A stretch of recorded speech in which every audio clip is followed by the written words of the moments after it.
Bien-aimés dans le Seigneur, shalom, shalom. Nous vous bénissons partout où vous aurez la grâce de nous suivre. Shalom dans vos maisons. Que le nom du Seigneur Jésus-Christ, notre Seigneur et notre Sauveur, soit béni pour ces instants de partage de la parole de Dieu et surtout des enseignements prophétiques. Soyez bénis, bien-aimés. Nous avons reçu beaucoup de questions et aussi beaucoup de remarques. Les gens disent que je vais un peu vite. Voilà, je laisse beaucoup de fenêtres sans voilà, expliquer. Et aujourd'hui, je vais répondre à la plupart des questions qui m'ont été posées. Et aussi, je vais aller un peu plus dans des détails. Comme ça, chacun de nous va bien comprendre. C'est-à-dire, la vidéo d'aujourd'hui pourra aller même au-delà des 30 minutes. Soyez bénis.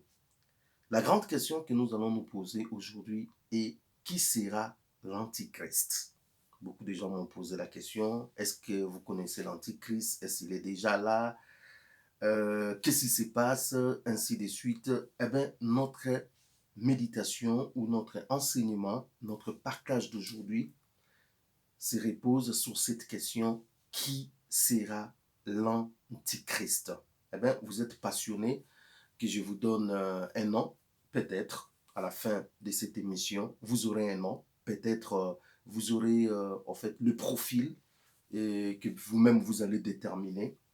En fait, je vais vous donner les clés qui vont vous aider à comprendre qui sera l'Antichrist et aussi l'œuvre qui est en train de se faire aujourd'hui à travers le monde. Et cette œuvre va tout simplement amener l'Antichrist. Qui sera l'Antichrist? D'entrée de jeu, je vous dis que l'Antichrist est déjà là au milieu de nous. Ouvrez les yeux, Dieu peut vous parler, Dieu peut vous faire comprendre les choses, mais ce qui est vrai, l'Antichrist est déjà là au milieu de nous. Il ne faut même pas se tromper. Nous sommes dans le virage, le dernier virage. Il cherche tout simplement à sortir maintenant des, des, du ténèbre, de l'ombre, pour venir au devant de la scène. Et surtout, nous devons faire très attention avec toutes ces agitations que nous voyons aujourd'hui dans le monde, le coronavirus, cette grande pandémie qui a décimé, qui a tué des gens. Parce que derrière des chaos que le monde propose, après, il y a toujours quelque chose qui se passe. Vous savez qu'après la Première Guerre mondiale, il s'est passé des choses. Après la Deuxième Guerre mondiale, il s'est passé des choses. Après la crise financière, il s'est passé des choses. En fait, après les attentats du 11 septembre aux États-Unis, ça s'est passé des choses. Après les attentats ici en France, ça s'est passé des choses. En fait, chaque chaos qui arrive dans le monde, il se passe toujours quelque chose. La grande question que nous devons nous poser, qu'est-ce qui se passera après la pandémie du coronavirus? Est-ce que c'est l'établissement du gouvernement mondial? Et quand on parle du gouvernement mondial, nous voyons à la tête l'Antichrist. Ou soit la crise financière qui va amener le monde dans la récession. Et cette récession va conduire à quelque chose. En fait, nous sommes dans un temps où tous ceux qui ont des antennes prophétiques, tous ceux qui ont la connaissance prophétique, tous ceux qui ont le sens éveillé, un esprit réveillé, doivent chercher à comprendre et à trouver des solutions parce que le temps n'est plus à la blague. Qui sera l'Antichrist? Trois choses, si vous voulez connaître qui sera l'Antichrist. Trois premières clés. La première des choses, il faut beaucoup prier. Beaucoup de gens veulent connaître qui est l'Antichrist, mais ils ne prient pas. Comment vous ne priez pas et le Seigneur va vous révéler? C'est lorsque vous avez une intimité avec Dieu, c'est lorsque vous avez un temps dans la prière que le Seigneur pourra vous révéler l'identité en fait de la personne qui va incarner le mal, le fils du diable. Donc la première clé, c'est d'abord la prière. La deuxième clé, c'est comprendre les Écritures. Vous devez comprendre les Écritures. Comment est-ce que cet homme va monter? D'où il montera? Qu'est-ce qu'il fera? Plus vous avez la connaissance des Écritures, plus vous avez aussi un temps de la prière avec le Seigneur, mieux vous allez comprendre en fait qui sera l'Antichrist. Troisièmement, suivre les actualités qui se passent dans le monde. beaucoup des enfants de Dieu ne suivent pas. Mais laissez-moi vous dire, toutes ces prophéties que nous sommes en train de voir dans la Bible vont s'accomplir, mais ils ne vont pas s'accomplir comme nous voyons une bête qui va sortir de la mer. On vous dit que non, dans la mer Méditerranée, voici, il y a une bête qui est sortie ici, voilà, l'Apocalypse s'accomplit. Non, ça sera des faits politiques, des faits d'actualité que nous avons aujourd'hui. Le monde peut-être ne comprendra même pas qu'il y a des accomplissements prophétiques qui se font derrière, mais vous qui avez la connaissance des Écritures, vous allez comprendre, ici ça y est, en fait ici c'est l'accomplissement de tels passages, de telles paroles. Donc vous devez suivre les actualités. Il y a des enfants de Dieu qui ne suivent même pas des informations, qui sont déconnectés. Vous commettez une grosse erreur. 3 clés. La prière, la connaissance des Écritures et puis les actualités que vous devez suivre pour marier les Écritures avec la réalité d'aujourd'hui. Alors, pour connaître cet homme, il faut prier Dieu, comprendre les Écritures et suivre les actualités qui se passent dans le monde. Parce que ces actualités cachent les réalisations des prophéties bibliques. Deuxièmement, il est dit dans les Écritures, lorsque les hommes parlent de paix, cela doit nous rappeler l'arrivée de Christ. À tout moment, lorsque vous entendrez des gens parler de paix, vous en tant qu'enfant de Dieu, sachez-le que l'arrivée de Christ devient imminente. Imminente. Donc, beaucoup de gens entendent parler de paix, mais ils ne relient pas cette paix avec l'arrivée de Christ. La Bible dit dans 1 Thessaloniciens au chapitre 5, le verset 3, « Quand les hommes diront paix et sûreté, alors une ruine soudaine le surprendra comme le douleur de l'enfantement surprenne la femme enceinte et ils n'échapperont point. » Quand les hommes diront paix, à tout moment lorsque vous entendrez le mot paix, sûreté, paix, sécurité arriver, cela veut dire, bien-aimés dans le Seigneur, nous sommes près de quelque chose. Donc, vous devez comprendre que paix et sécurité appellent l'arrivée de Christ. C'est pour cela que nous devons être beaucoup plus prudents. Troisièmement, tout plan de paix au Moyen-Orient peut nous amener dans la prophétie du prophète Daniel au chapitre 9, le verset 27. Daniel 9, 27.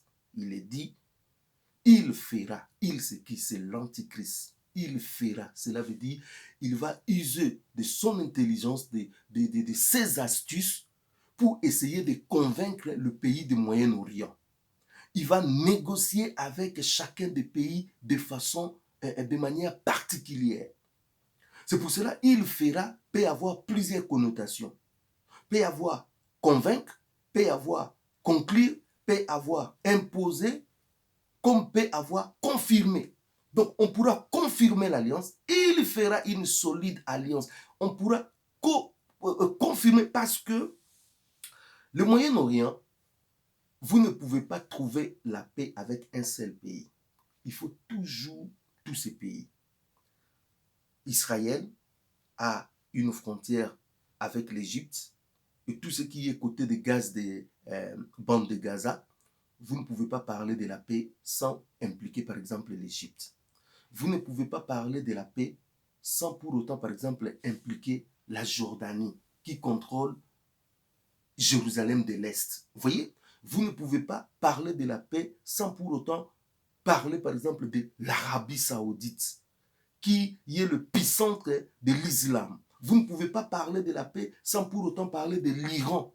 Vous savez que l'Iran, c'est lui qui est en train de financer tous ces organismes, Hezbollah, Hamas, tout ce qui est en train de l'État islamique, tout derrière ça, c'est l'Iran. Donc, vous ne pouvez pas parler de la paix sans pour autant impliquer l'Iran. Vous ne pouvez pas parler de la paix sans pour autant parler de Liban, de la Syrie, de tous ces pays. C'est-à-dire, pour que l'Antichrist impose la paix, qui ne sera même pas la paix, hein, qui sera une fausse paix, tout simplement parce que l'équation de la paix au Moyen-Orient, c'est une équation qui est impossible à l'homme de les résoudre. Ça, si je vous dis vrai, seul le Seigneur qui peut résoudre cela. Mais au moins, Voilà, il faut que tous ces pays soient ensemble. Là, vous pouvez parler de paix. Et l'Antichrist va essayer de négocier de façon particulière avec tous ces pays, chaque pays avec ses clauses de négociation et ainsi de suite. C'est comme ça que la paix sera imposée là-bas. Et laissez-moi vous dire, peut-être vous allez attendre qu'il y ait une signature de paix au Moyen-Orient, mais moi je vous dis peut-être qu'il n'y aura même pas cette signature. Donc ça va aller tellement vite que les négociations vont aller et vous constatez seulement, en fait, voilà, la paix est déjà là. Donc nous devons ouvrir l'œil pour comprendre quand est-ce que, au fait, cette paix au Moyen-Orient pourra entrer en vigueur. Donc, vous comprenez que lorsqu'on parle de la paix, nous pouvons tomber facilement sous Daniel chapitre 9, 27. La Bible dit, il fera une solide alliance pour une semaine, c'est-à-dire 7 ans. L'Antéchrist va conclure l'alliance avec des pays du Moyen-Orient pour 7 ans. Et au milieu de la semaine, c'est-à-dire 3 ans et demi après qu'il ait conclu l'alliance, eh bien, il entrera à Jérusalem dans le temple qui sera nouvellement construit et lui-même va s'autoproclamer Dieu. En ce moment-là, l'alliance avec Israël sera rompue et la grande tribulation va commencer. Les jours du Seigneur, les jugements vont s'abattre, la colère de Dieu va s'abattre jusqu'à ce que Jésus-Christ reviendra physiquement, la parousie, le retour de Christ pour mettre fin à tout cela. Donc, la paix au Moyen-Orient peut engendrer ce que nous appelons la solide alliance. C'est pour cela, bien aimé, nous suivons de tout près tout ce qui est paix au Moyen-Orient. Vous allez dire, mais pourquoi le frère s'époumone à nous expliquer tout ce qui est paix au Moyen-Orient? Mais c'est tout à fait normal, parce que ça peut engendrer la dernière semaine prophétique de Daniel. Nous devons être prudents et nous devons faire très, très attention. Et lorsque la dernière semaine de Daniel est enclenchée, automatiquement, nous connaîtrons qui est l'Antichrist. Vous voyez, la paix au Moyen-Orient peut engendrer la dernière semaine de Daniel, et celui qui est derrière cette paix, automatiquement, doit être l'Antichrist. Donc, en suivant la paix au Moyen-Orient, nous comprenons la dernière semaine de Daniel et aussi la révélation de l'identité de l'Antichrist qui monte. C'est pour cela qu'il est important de suivre la paix au Moyen-Orient. Deux grands repères pour reconnaître qui sera l'Antichrist. Deux grands repères pour connaître qui sera l'Antichrist. Premier repère, la personne qui sera à la tête du gouvernement mondial. Lorsque vous entendez gouvernement mondial, et les jours où on dira le nouvel ordre mondial a choisi telle personne être à sa tête, ou bien vu les difficultés, vu les dangers qui courent aujourd'hui la planète, vu les difficultés, la récession, ceci, cela, les États du monde choisissent telle personne pour, par exemple, diriger ou être à la tête. Eh bien, cette personne-là n'est rien d'autre que l'Antichrist. Ça, c'est le premier repère. Deuxième repère, c'est la personne qui réussira à imposer la paix au Moyen-Orient. Parce que je vous ai dit, la paix au Moyen-Orient, c'est une équation impossible à l'homme. Seul Dieu peut les résoudre.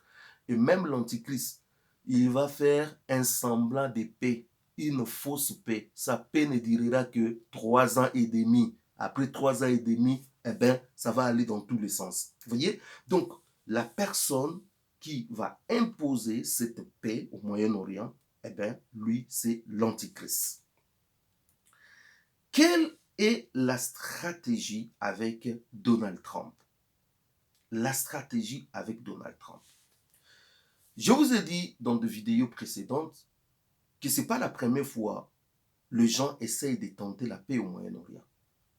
Déjà, le président Bill Clinton, il avait essayé de faire la paix au Moyen-Orient avec ce que nous appelons les accords d'Oslo.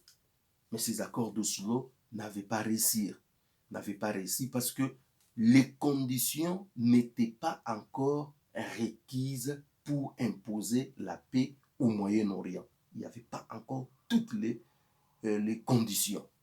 C'est pour cela que cette paix n'a pas réussi. Mais au moins, ça a essayé, ça a été un test, ça a jaugé le parti, eh bien, ça a aidé à ouvrir les chemins. C'était comme un plan précurseur pour préparer un autre plan qui va venir par après. Et le président Donald Trump a été élu le 8 novembre 2016 comme président des États-Unis d'Amérique. Vous savez que le président Donald Trump, c'est vraiment un homme controversé, un homme imprévisible, un homme sans foutiste, un homme qui ne respecte rien et qui n'a peur de rien. Donc, son profil-là était tellement important pour bouger les lignes au Moyen-Orient. Pourquoi? Parce que tout était au statu quo. Toutes les solutions, les tentatives qu'on avait essayées là-bas, rien n'avait marché. Laissez-moi vous dire qu'en 2014, cela s'est révélé clairement que le pape François avait beaucoup fait des rapprochements entre les deux belligérants, entre les Palestiniens et les Israël. Il y avait vraiment un rapprochement. C'est ce qui a fait même qu'en 2014, je crois vers le mois de mars, des choses comme ça, le pape est allé visiter la Terre Sainte. Il a visité la Palestine, il a visité Israël, Jérusalem, toutes ses autorités, toutes les religions. Et après, au mois de juin, il a appelé le président Simon Peres et le président de l'autorité palestinienne Mahmoud Abbas. Ils sont allés au Vatican, ils ont prié, ils ont continué avec les négociations, mais cela n'a pas abouti. Pourquoi? Parce qu'il y avait des choses que le Vatican ne pouvait pas faire. Parce que imposer la paix au Moyen-Orient, ce n'est pas seulement la douceur, mais à un moment donné, il faut utiliser la force, il faut utiliser des moyens, voilà, des moyens que le Vatican ne pouvait pas à cause de ces statuts de paix. Et la solution, c'est Donald Trump. Je vous dis, Donald Trump a été et il est beaucoup pour la paix au Moyen-Orient. Pourquoi? Parce que déjà Donald Trump, il est sous l'influence des évangéliques américains, des églises évangéliques qui estiment que les États-Unis ont un rôle important à jouer par rapport à la paix au Moyen-Orient. Donc, il est sous pression de tous ces évangélistes qui estiment que si les choses avancent au Moyen-Orient, eh bien, ça précipitera le retour de Jésus-Christ. Vous voyez? Donc, il est sous l'emprise de ces gens-là. Deuxièmement, les conseillers de Donald Trump en matière de Moyen-Orient, c'est son gendre, Jared Kushner. Et vous savez tous que Jared Kushner, c'est un juif. Voilà, il est d'origine juive. Et Jared Kushner, vous savez aussi qu'il est le propriétaire, le patron de l'immeuble 666 qui se trouve à Manhattan. Vous pouvez chercher ça sur le net. Donc, c'est une personne très compliquée. Donc, voilà. C'est lui, en fait, qui est derrière, qui prépare, en fait, le plan de paix qui est au niveau, qui est présenté au Moyen-Orient. Donc, bien aimé dans le Seigneur, vous allez comprendre que derrière la personne de Donald Trump, il y a beaucoup des enjeux qui se passent, beaucoup de pressions, beaucoup de choses qui se font. Et Donald Trump, en personne, c'est vraiment l'homme qu'il fallait pour faire bouger les lignes. C'est pour cela le 24 mai 2017, le 24 mai 2017, le président Donald Trump est allé rencontrer le pape François au Vatican. Ils ont discuté en tête à tête. En tout cas, nous ne savons pas ce qui s'est passé, ce qui s'est dit, mais il y a eu vraiment cette tête à tête où voilà, ils ont discuté, qu'est-ce qu'ils se sont dit. Probablement, les questions du Moyen-Orient étaient au centre. Parce que je peux vous dire que l'une des missions que Donald Trump est arrivé à la tête des États-Unis d'Amérique, c'était pour bouger les lignes au Moyen-Orient. Et il est en train de remplir bien son rôle. Alors, le 6 décembre 2017, le 6 décembre 2017, le président Donald Trump va reconnaître Jérusalem comme capitale de l'État d'Israël. Vous savez que le président Donald Trump a reconnu Jérusalem comme capitale d'Israël de manière unilatérale, c'est-à-dire de lui-même, sans pour autant consulter les alliés, sans pour autant consulter les Nations Unies, eh bien, il a imposé que Jérusalem est la capitale éternelle, indivisible de l'État d'Israël.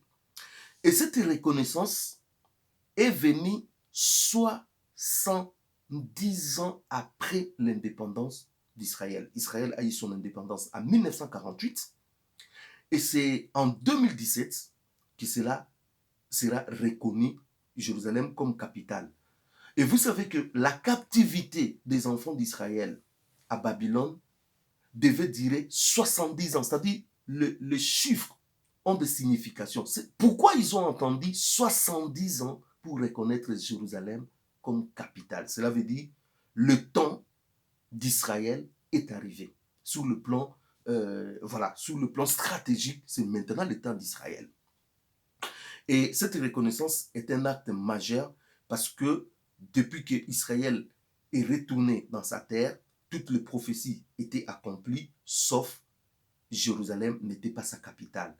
Et là, maintenant, nous pouvons dire la boucle est bouclée avec Israël qui est en place pour attendre le retour de Christ avec cette reconnaissance de sa capitale, de Jérusalem comme sa capitale. Donc, vous voyez que la première ligne est bougée. Cette ligne, aucun des présidents américains, ils faisaient tous la campagne électorale, ils promettaient toujours, nous allons reconnaître Jérusalem, nous allons faire ceci, cela. Mais lorsqu'ils arrivaient au pouvoir, aucun d'eux n'a eu le courage de le faire. Mais Donald Trump a eu le pouvoir de le faire. Il a bougé les lignes. Là où tout le monde n'avait pas réussi, en fait, lui, il a bougé les lignes. Deuxième chose, le 25 mars 2019, le 25 mars 2019, Donald Trump reconnaît la souveraineté d'Israël sur le plateau des Golan. Ça, c'est quelque chose aussi que beaucoup n'ont pas tiré l'attention. Le 25 mars 2019, c'est la deuxième ligne qui a bougé. Donald Trump a reconnu la souveraineté d'Israël sur le plateau de Golan. Vous savez que lors de la guerre des 6 jours, Israël, la Syrie qui avait attaqué Israël, Israël avait riposté, il avait attaqué la Syrie jusqu'à aller récupérer le plateau de Golan qui était de la Syrie. Et dès lors, l'Israël a récupéré cette partie, mais les Nations Unies et les pays arabes et tout le reste des pays voulaient à ce qu'Israël puisse restituer cette terre de Golan. Mais là, Israël a toujours refusé. On trouvait ça comme si c'était une occupation. Mais là, les États-Unis, par l'entremise de Donald Trump, ont reconnu, dit que non, cette terre appartient à Israël. Vous voyez, les lignes bougent encore. Troisièmement, le 14 mai 2019, le 14 mai 2019, c'était pendant la fête de l'indépendance d'Israël, eh bien, l'ambassade des États-Unis a été transférée tout simplement à Jérusalem. Vous voyez, l'ambassade des États-Unis transférée à Jérusalem. Les lignes bougent encore. Vous voyez, donc nous sommes dans un temps où les choses sont en train de bouger. Et Donald Trump, par son caractère, par sa personnalité, eh bien, c'est lui qui aurait fait plus que tous les présidents, plus que tout ce monde que vous voyez au Moyen-Orient. Mais pourquoi il est en train d'accélérer les choses? Eh bien, il faut comprendre que l'heure est arrivée. Tout le monde est pressé. Tout le monde veut maintenant voir l'accomplissement de la prophétie. Le temps est arrivé. C'est pour cela, nous, en tant qu'enfants de Dieu, nous devons suivre ces choses avec beaucoup de prudence parce qu'il y a quelque chose qui se cache. Et le 28 janvier, nous sommes maintenant en 2020, le 28 janvier, eh bien, Donald Trump va dévoiler son plan de paix pour le Moyen-Orient. Un plan de paix qu'ils ont appelé les deals du siècle. Les deals du siècle, tels que le mot existe, tels que le mot explique, les deals du siècle. Ce plan de paix contient plusieurs points, mais les 3 principaux que j'aimerais partager avec vous, c'est la solution à 2 États. Solution à 2 États, cela veut dire Israël et la Palestine doivent vivre côte à côte. Et cette solution à deux États, j'en ai déjà parlé depuis longtemps, que nous finirons par une solution à deux États. Deuxièmement, ça parlait du statut de Jérusalem. Eh bien, Jérusalem sera la capitale, tout simplement, de l'État d'Israël. Ça sera capitale indivisible. Eh bien, pour le Palestinien, ils vont avoir leur capitale, mais ça sera dans le faubourg, ça sera dans le banlieue qu'ils vont faire leur capitale. Mais Jérusalem-Est, tout Jérusalem, ça sera pour, en fait, l'État d'Israël, selon le plan de paix. Troisièmement, la situation du mont du temple que nous appelons l'esplanade des mosquées. Alors là aussi, il y avait un statico parce que les Juifs n'étaient pas autorisés à aller prier dans le mont du temple. Mais dans le plan de paix que propose Donald Trump, il dit non, il faut que les Juifs aient à prier. C'est-à-dire le mont du temple sera ouvert à la prière pour tout le monde. Là encore, il y a c'est-à-dire des lignes qui sont bougées parce que il y a un pas qui est en train de se faire et ce pas nous amène tout simplement à la construction du troisième temple. Vous savez que l'Institut des temples a déjà tous les ustensiles du troisième temple. Je dis tous les ustensiles du troisième temple. Le maquette, le plan, les ustensiles, tout. La lignée des sacrificateurs. Ils ont même le Sanhédrin. Il y a même le souverain sacrificateur qui a été nommé récemment. C'est-à-dire, tout en Israël est prêt. Il y a même déjà une vache rousse qui a été trouvée. Oui, il y a même une vache rousse qui a été déjà trouvée où on peut sacrifier pour commencer les services du temple. C'est-à-dire, bien aimé dans le Seigneur, il ne faut pas trop rêver, il ne faut pas être dans la distraction, il ne faut pas trop raisonner. Le temps où nous sommes, c'est vraiment le temps où l'Église va partir. Nous sommes dans un temps où tout peut arriver, c'est pour cela que nous devons nous préparer. Ces choses ne doivent pas nous faire peur. Parce qu'il y a beaucoup d'enfants de Dieu qui ont peur. Lorsqu'ils entendent que l'Antichrist arrive, lorsqu'ils entendent ceci, cela, ils ont peur. La grande question que je me pose, pourquoi avez-vous peur au moment où le moment de votre départ arrive? Au contraire, nous, en tant qu'enfants de Dieu, nous devons nous réjouir parce que notre délivrance est proche. Nous savons que très bientôt, nous serons. Oh, j'aime Jésus, frère.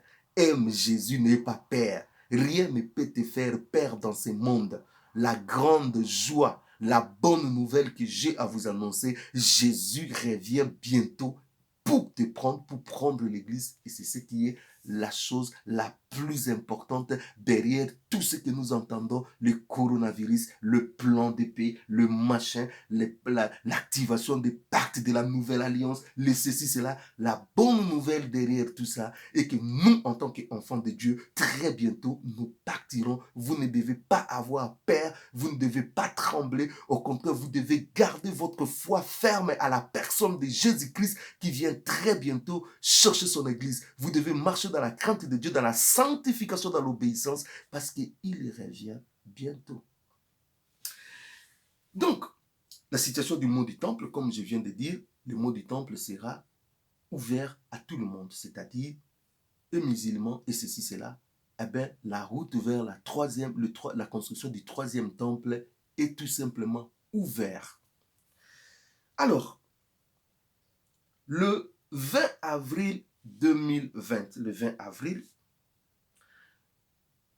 les deux anciens adversaires qui doivent diriger le gouvernement alternance d'Israël, à la personne de Benny Gantz et Benjamin Netanyahu, eh bien, ces deux-là, ils vont s'engager dans l'annexion du plan de Cisjordanie à partir de juillet en application du plan de paix de Donald Trump.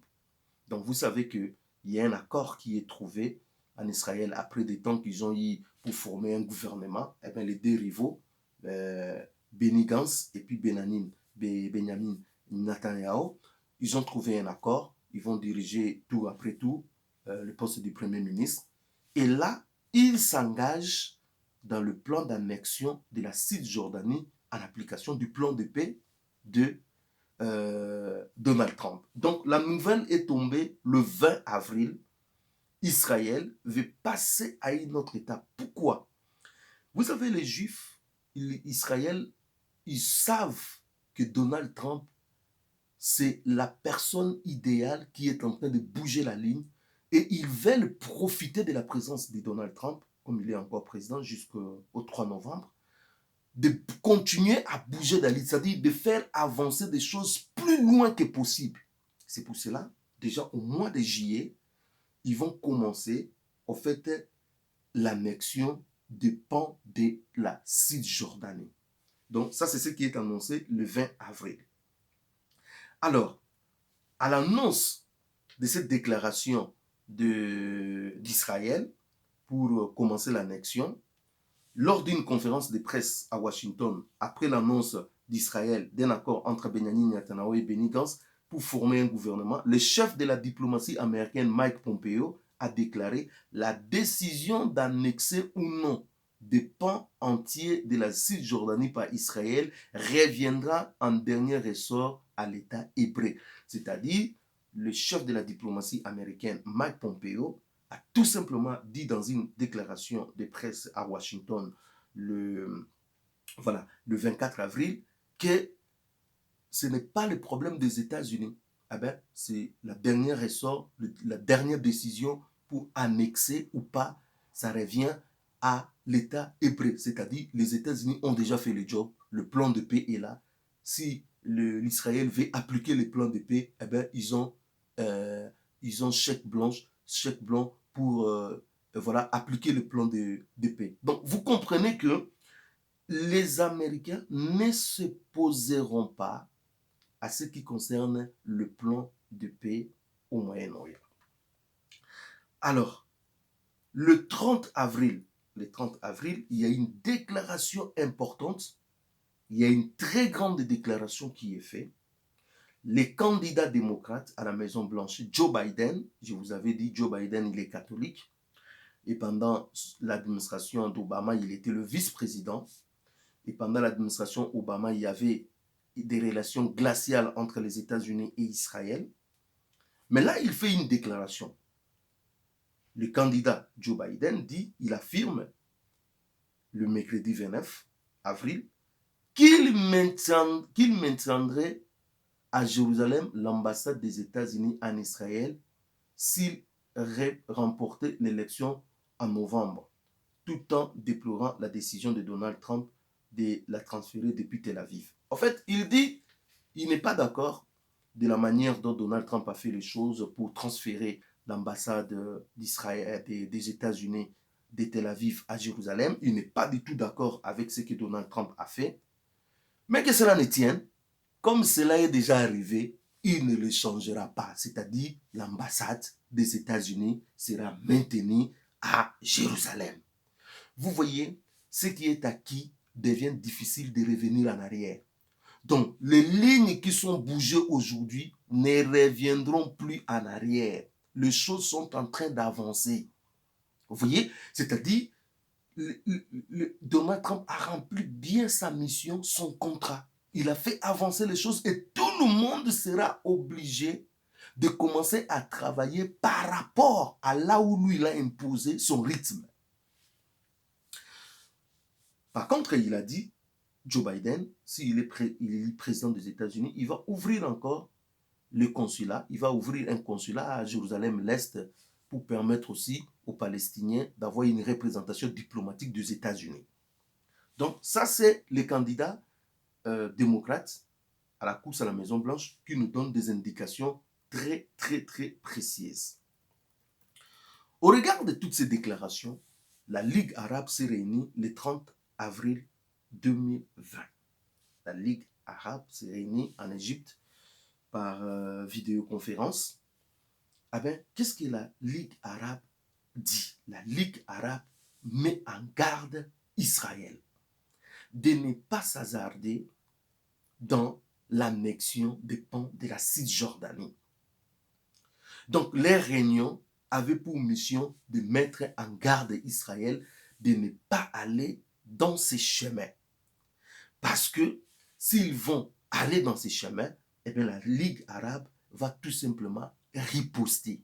Donc, il y aura des conséquences, il y aura des choses. Eh bien, si Israël essaye d'avancer dans cette voie, eh bien, eux aussi, ils vont riposter.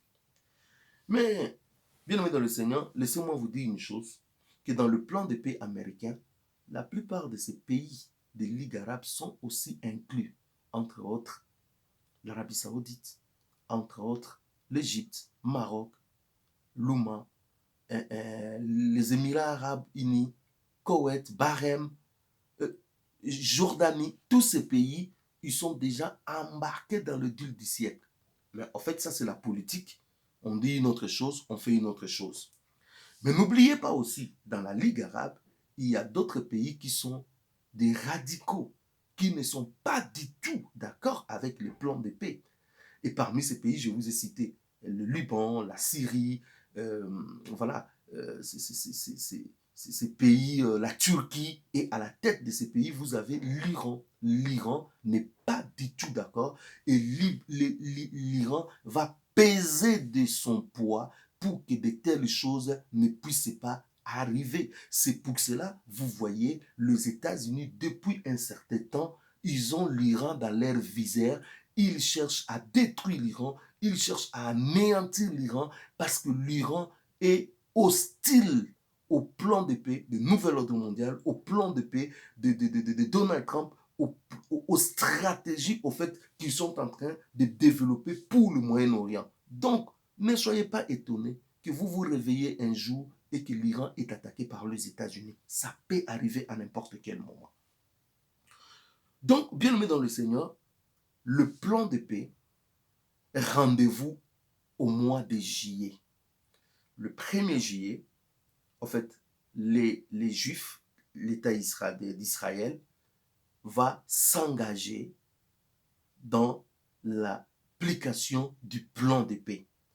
Et c'est au mois de juillet, quand les Juifs vont commencer l'application, que nous aurons également les réactions des pays arabes.